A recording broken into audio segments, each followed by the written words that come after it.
Good morning again. My name is Melody Bergey. My pronouns are she and her, and I have the honor and privilege of leading this morning's service.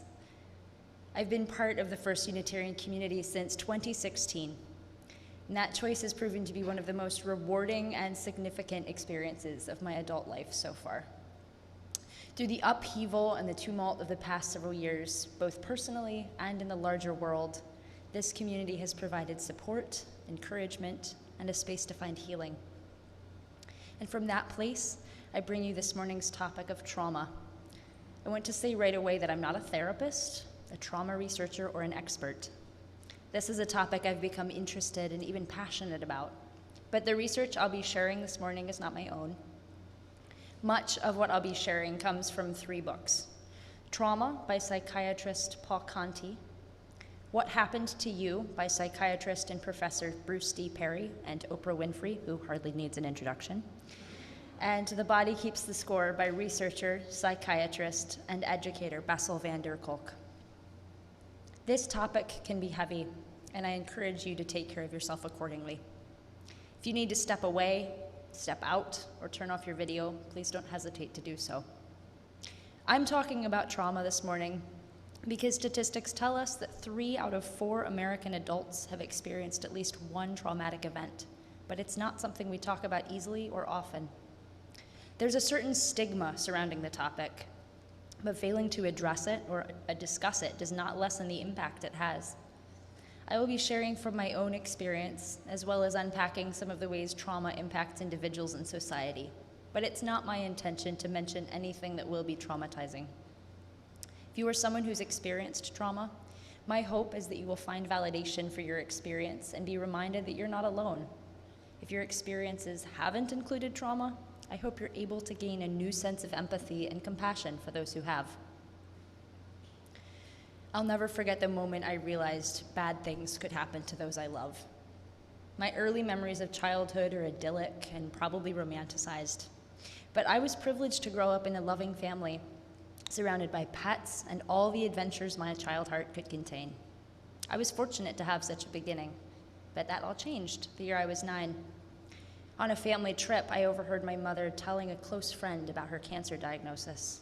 Time seemed to stop in that moment, and I couldn't allow myself to believe that what I heard was true, until my parents confirmed it by telling us kids the following week.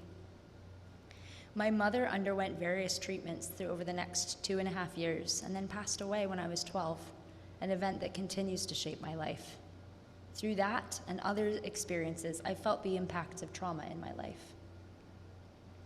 I'm sharing what I do this morning because of the things I've experienced, but this is not me coming to you with all the wise lessons I've learned. This is me coming alongside you and asking each of us to continue looking at our fellow humans with compassion and understanding. The title, What Happened to You, is drawn from Oprah Winfrey's book of the same name and is a call for us to view each other with eyes of empathy and curiosity rather than judgment and narrow-mindedness. We human beings have the tendency to view each other's differences as threatening. In other words, you're different than I am. I don't understand you. What's wrong with you? If we are to build a fairer, kinder world, we need to approach others with the attitude of, you're different than I am. I don't understand you. What happened to you? It's useful to clarify what defines trauma, and one of the most helpful definitions I've found is the 3 E's definition. A traumatic experience has 3 key aspects: the event, the experience, and the effect. In other words, multiple people can experience the same event, but privilege and context will vary the experience and the effect. One of my earliest childhood memories is watching my family's home burn when I was 3 years old. I can clearly remember sitting at the fire truck with my mom and baby brother while the firemen worked to extinguish the flames. This memory is a clear one, but not a traumatic one. Even with the fear that came alongside watching the fire, I was with a loving caretaker who was able to comfort me. The event was frightening, but because I was safe and supported, I was able to process the fear and any resulting effects were minimized. If I'd been left alone or with someone who wasn't able to provide support, the story could have ended very differently. But of course, we're not so well protected and supported in every moment of life.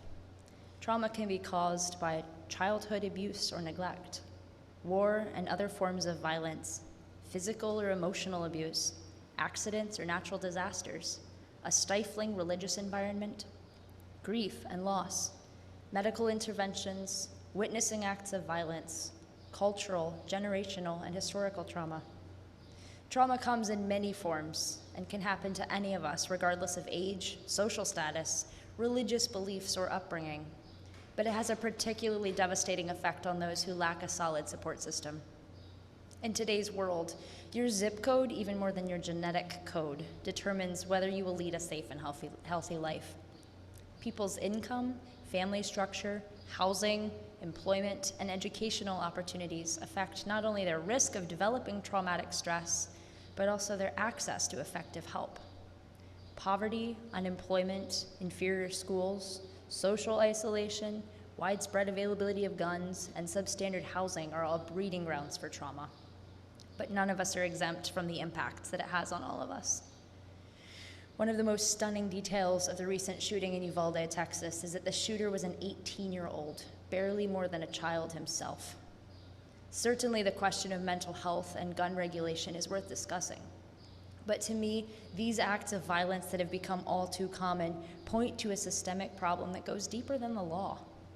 Our society, our communities, our families, our own life experiences are deeply impacted by trauma and will continue to be until it is faced. As members of society, it's beyond our power to totally eliminate trauma. Our parents die, car accidents happen, and illness is a biological fact.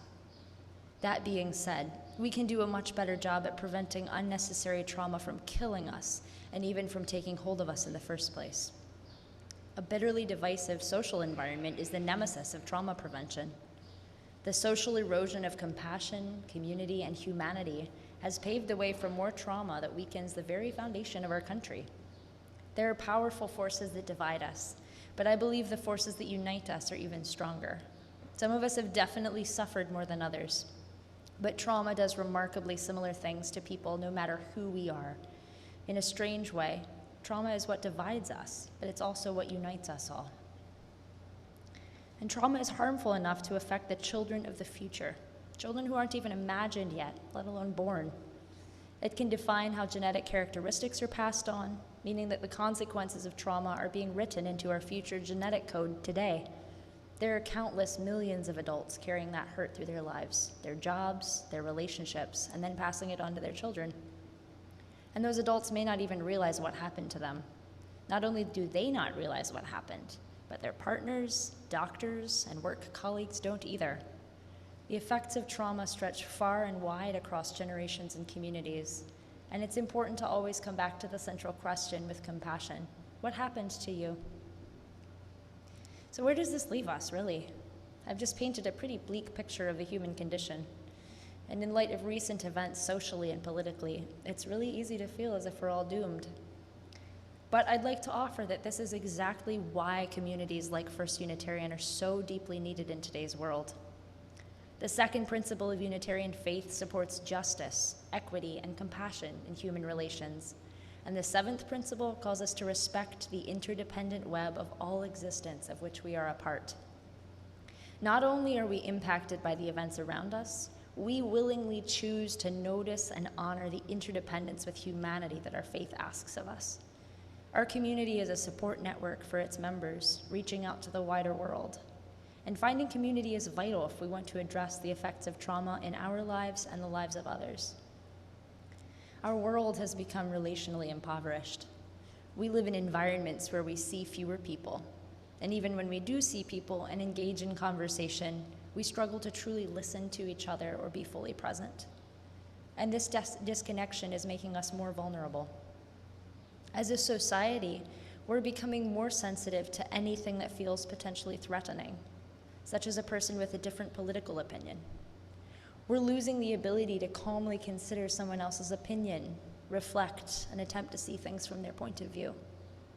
As Unitarian Universalists, our challenge is to continue to see the inherent worth and dignity of every person, regardless of differing religious or political beliefs.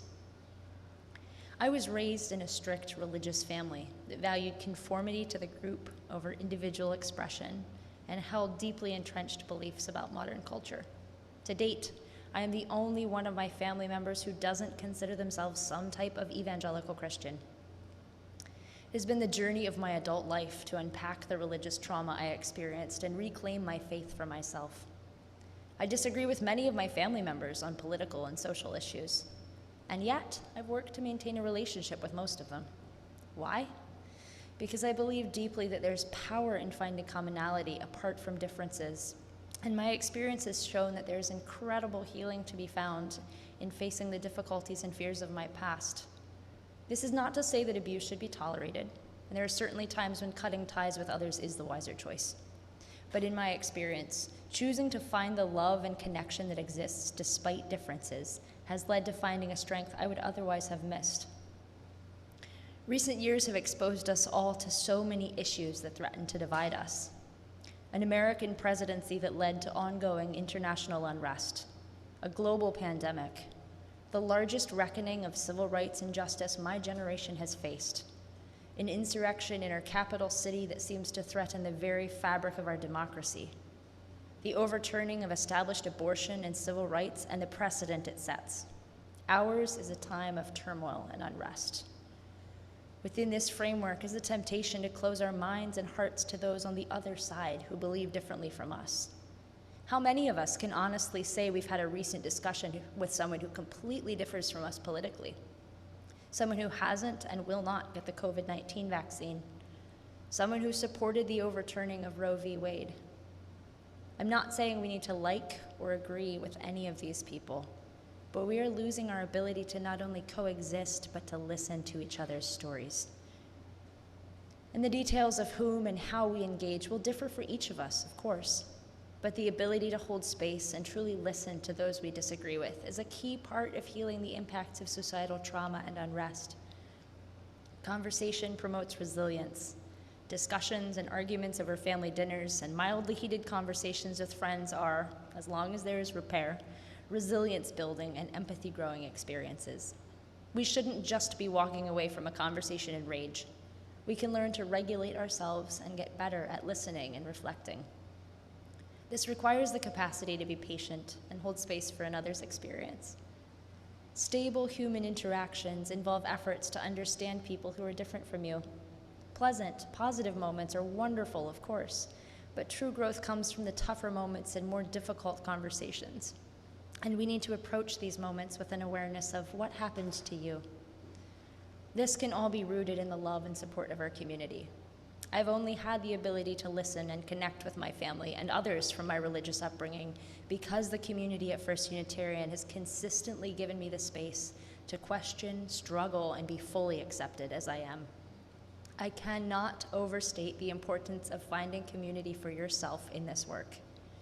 Whether you find it here or in the most unlikely and beautiful of places, it is important to find your people so that you have the courage and strength to face your own past and make connections across the divide. But support is not the same as merely being in the presence of others. The critical issue is reciprocity, being truly heard and seen by the people around you, feeling that you're held in someone else's mind and heart. For our physiology to calm down, heal, and grow, we need a visceral feeling of safety. In order to move beyond trauma, we need the connection that comes from being held in loving community. A wise response to trauma is to become more open so that we ourselves become the solution. Opening ourselves to understanding, to compassion, and to change lets in the psychological sunlight and fresh air we need to thrive. We have to take care of ourselves so we can bring our best selves. This is especially important considering that so many of us are walking around with trauma or adversity in our own pasts. When you've lived through adversity, you can come to a point in your life where you look back, reflect, learn, and grow from the experience. Adversity, challenges, disappointment, loss, trauma, all can contribute to the capacity to be broadly empathetic, to become wise. Trauma and adversity, in a way, are gifts. What we do with these gifts will differ from person to person. It is easy to be discouraged and overwhelmed by the many problems in our society, to be demoralized by the inequities, adversities, and trauma that are all too pervasive in our world. But in many ways, compassion unlocks it all. Compassion is at the heart of community and humanity, as well as our work against trauma. And when it comes to post-trauma growth and resilience, compassion rules. It's not true that what doesn't kill us makes us stronger. What doesn't kill us can actually leave us with wounds that make life a lot more difficult. That being said, what doesn't kill us can make us wiser, more grateful, and more compassionate. And when it comes to the bigger picture, not only helping ourselves, but also helping others and the world, compassion makes all the difference. Trauma is not the last word. It's not omnipotent. It's not fated to beat us. We can understand how trauma takes hold, how it hides, and how it strikes. We can learn to recognize it, to call it out, to counter its strength, and even to prevent it from striking ourselves and our loved ones further. The ultimate goal is to prevent trauma from taking place, although it's just as important to heal the trauma that's already occurred, the trauma that's already within us. This means healing ourselves, but compassion, community, and humanity are also about healing others. And if you study history, you will see the overall trajectory for humankind is positive. Our world is filled with so many kind, capable, and creative people. We are a curious species. We will continue to discover, invent, and learn, and we can make our world a safer, more just, and humane place for all. May it be so, and amen. Hi, I'm Reverend Hannah Capaldi. And I'm Reverend Abby Tennis. We are the ministers at the First Unitarian Church of Philadelphia, where our mission is to awaken love and justice in our lives and in the world.